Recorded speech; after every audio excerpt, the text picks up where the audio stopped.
joining us here tonight on Halton News. It's Friday, July 3rd, and I'm Jessica Kading.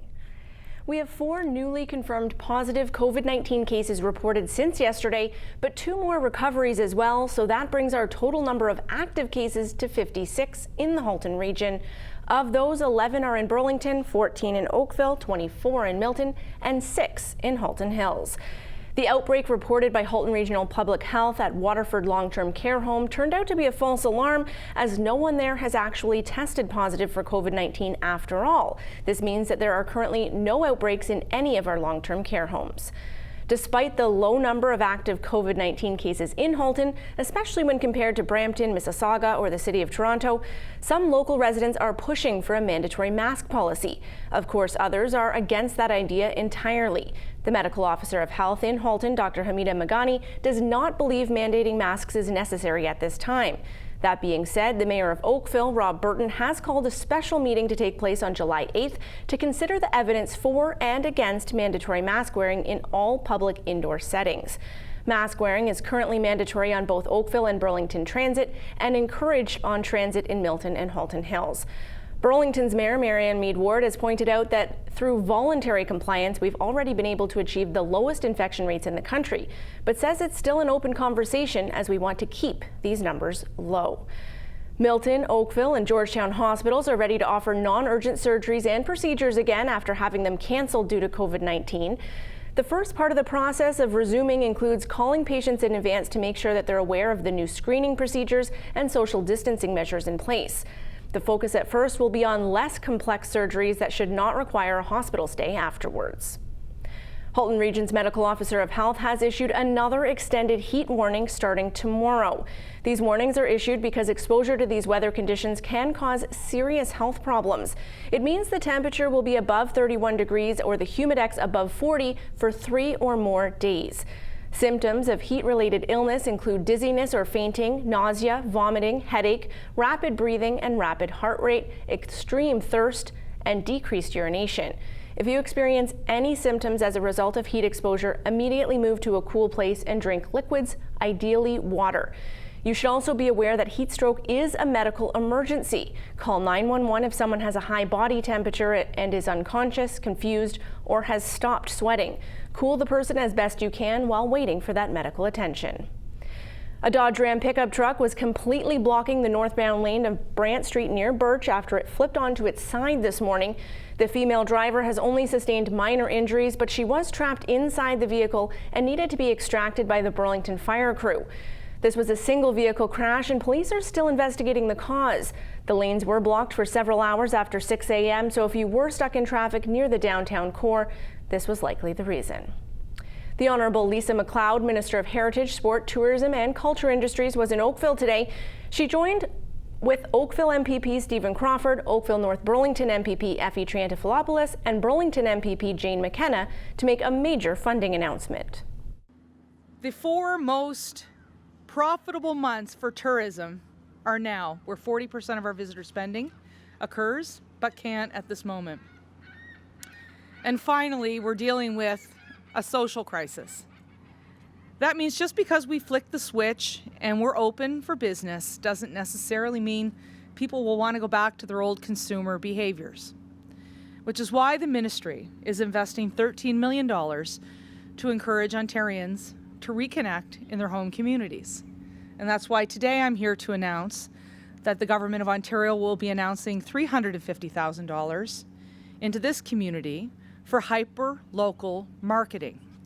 In addition, we'll be announcing another $100,000 to the Burlington Sound of Music to make sure that that festival that cannot continue the way it wanted to this year will be viable in 2021. In total today, I'm announcing $450,000 so that the people of Oakville and Burlington will be able to start to get back to normal and start to reconnect with their loved ones, their neighbors, their local businesses. But it's not going to be easy, which is why I've engaged on a tour across the province of Ontario to demonstrate that whether you're going to a local patio, local ice cream shop, a local tourism attraction, a gallery, a museum, even your public library is safe, because we've put in place the rigorous safety protocols for both the patron and the worker. That's why it's important for us, after months of social distancing, self-isolating, washing our hands and wearing a mask, that we start to slowly and gradually re-engage. And so that's why we're here today, to start looking at a tourism strategy that is first and foremost hyper-local. Secondly, when it's safer to do so and we can go between our interprovincial boundaries again, we'll start to focus on domestic staycations. And then finally, when air travel is back up and running to its former capacity, and when it is safe to do so, Ontario once again will welcome the world to the world in one province. That announcement was made lakeside at Bronny Harbour in Oakville in front of the lighthouse. As mentioned, MPP Jane McKenna was in attendance and had this to say in response to today's announcement. Well, locally, it's the $350,000 will go to each in each area, so it kind of captures from Oakville all the way into a bit of Niagara. And it's for people that, trying to promote marketing for tourism to make sure that people are, staycationing, right? So everybody is, well aware to get back out to, because tourism, as you know, along with restaurants, has been hit the hardest. And it's getting people to get back out to the wonderful places like the RBG in Burlington and, all the art gallery we went to today, so all of those areas in Burlington. And, it's just reinvesting back into places to make sure that they have the proper marketing to, let people know what's going on and what programs that they're having. The Halton District School Board and the Ontario Secondary School Teachers Federation Occasional Teachers Bargaining Unit District 20 Halton are pleased to announce that a tentative agreement has been reached. This tentative deal represents over 700 teachers. You may recall that we had Wellington Halton Hills MP Michael Chong on here earlier this week, calling into question Justin Trudeau's decision to award a $912 million contract to the We charity. There were ethical concerns raised by the Conservative Party of Canada, who demanded an investigation. While Justin Trudeau defended his decision, Conservative Party leader Andrew Scheer was not satisfied with his answers.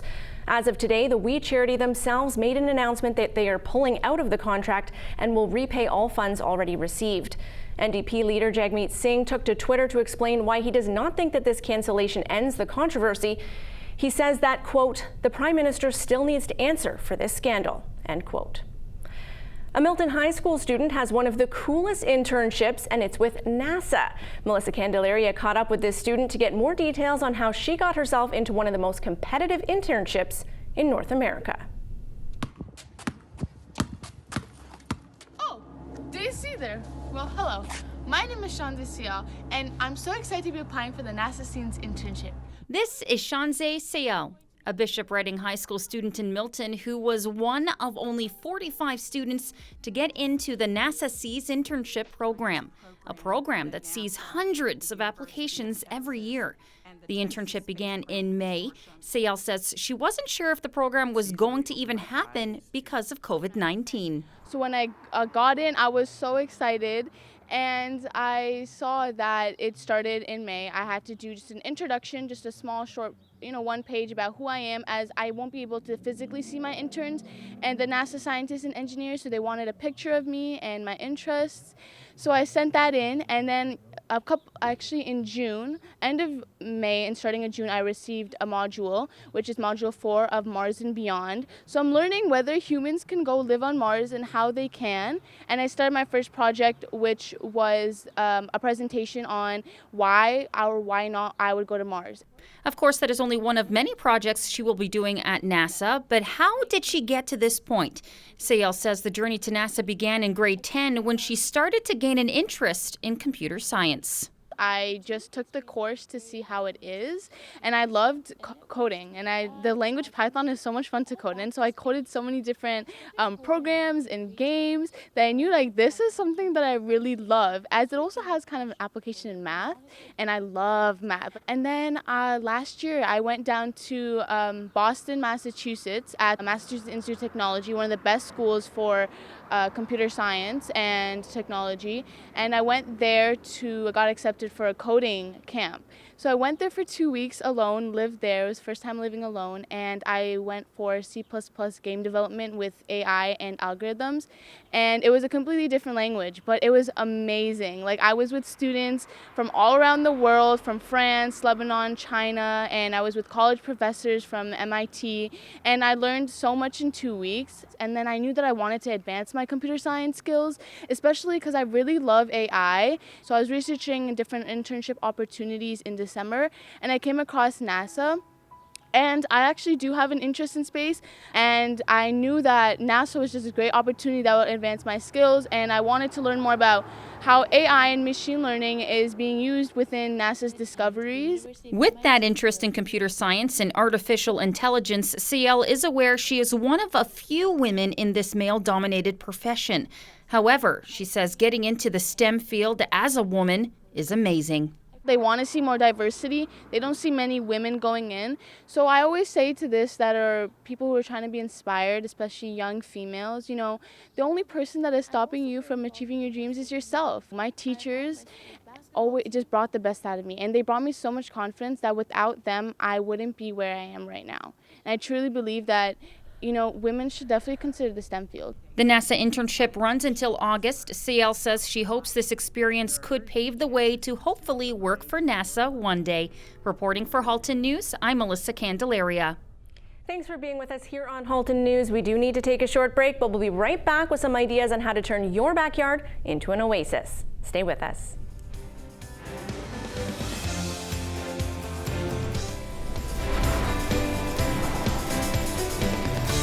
Welcome back to Halton News.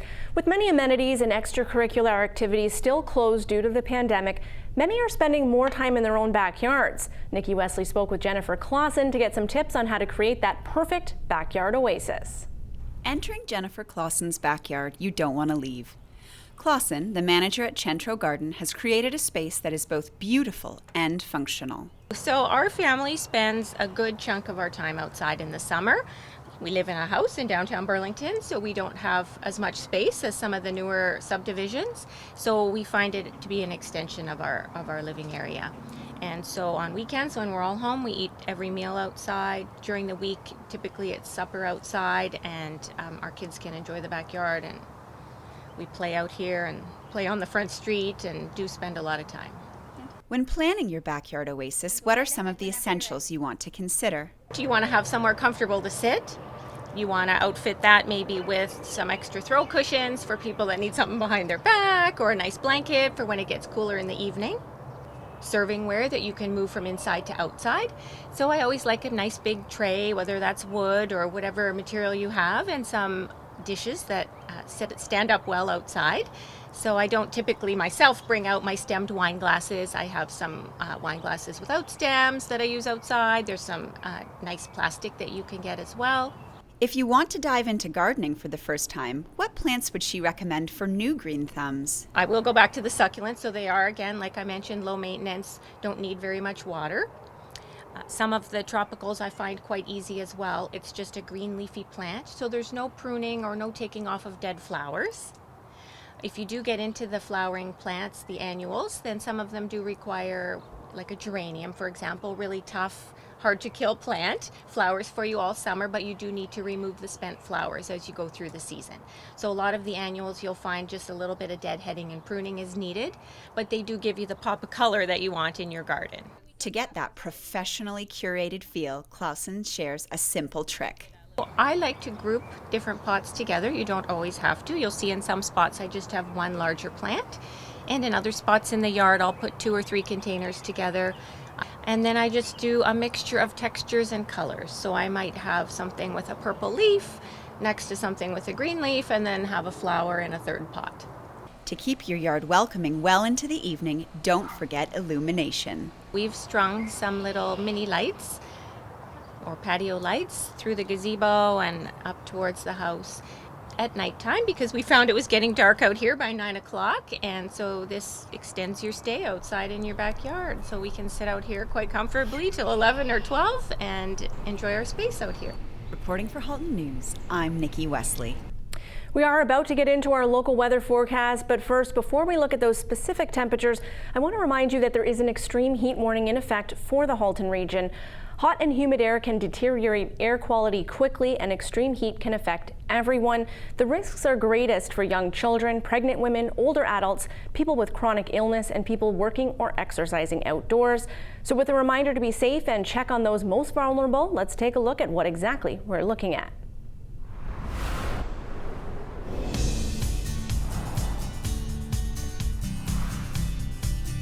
Another hot and humid one out there today. Here's a look over Brawny Harbour onto Lake Ontario, where some are taking to the water to enjoy the sun and cool off. Taking a look at our 5-day outlook now, you can clearly see why the medical officer of health has issued a heat warning. Partly cloudy tonight with a 40% chance of showers early this evening with a risk of thunderstorm, and then clearing late this evening.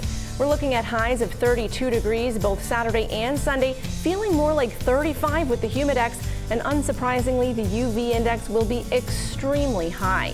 Even hotter Monday and Tuesday at 33. That will come with a 30% chance of showers during the evening, and Wednesday that heat will not let up, a daytime high of 32 with a mix of sun and cloud expected.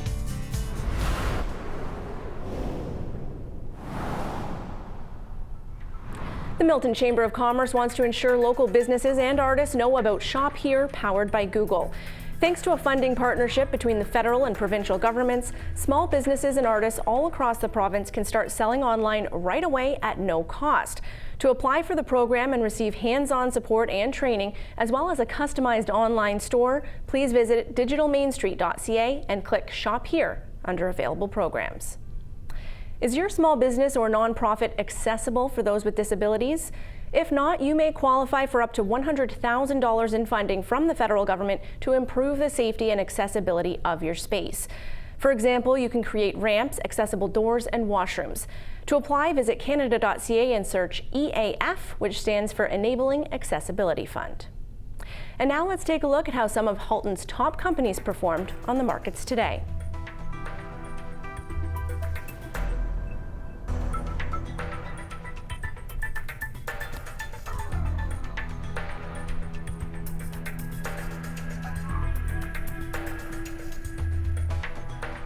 Still ahead, how local community groups come together to help each other out. We'll be right back with that after this.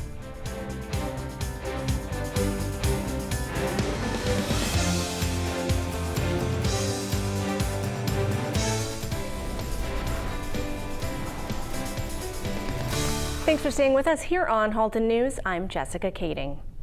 We've been keeping you abreast of all the great work the Burlington Food Bank has been doing in our community to keep everyone fed during this unprecedented time.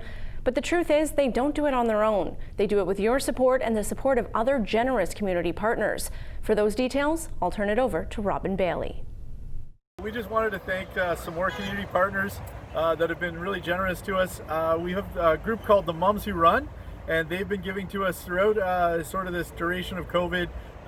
They normally run together. They weren't able to, and so then they were making donations to us. So we wanted to thank that group.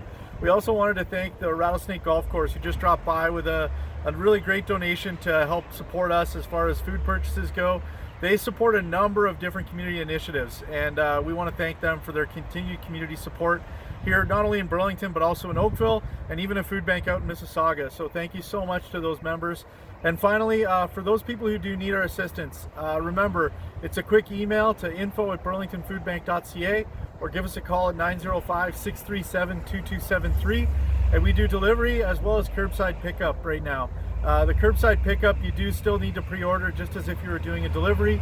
But that way, if you want to come by, drop in, we'll be able to bring your groceries out, put them in your trunk for you, and you'll be able to head home with them.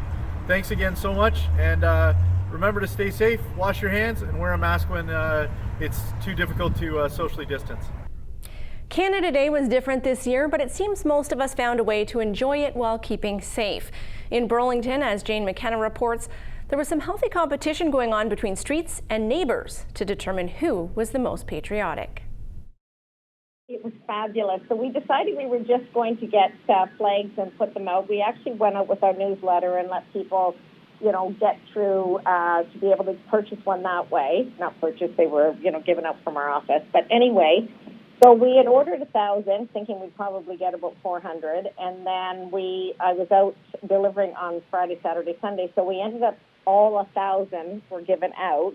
And the exciting part was we had streets that were all competing with each other to see if they could get every house done. So Avondale Court, Stratheden Drive, Killarney, and Genista, we had champions on each of those streets that came into the office to pick up the signs.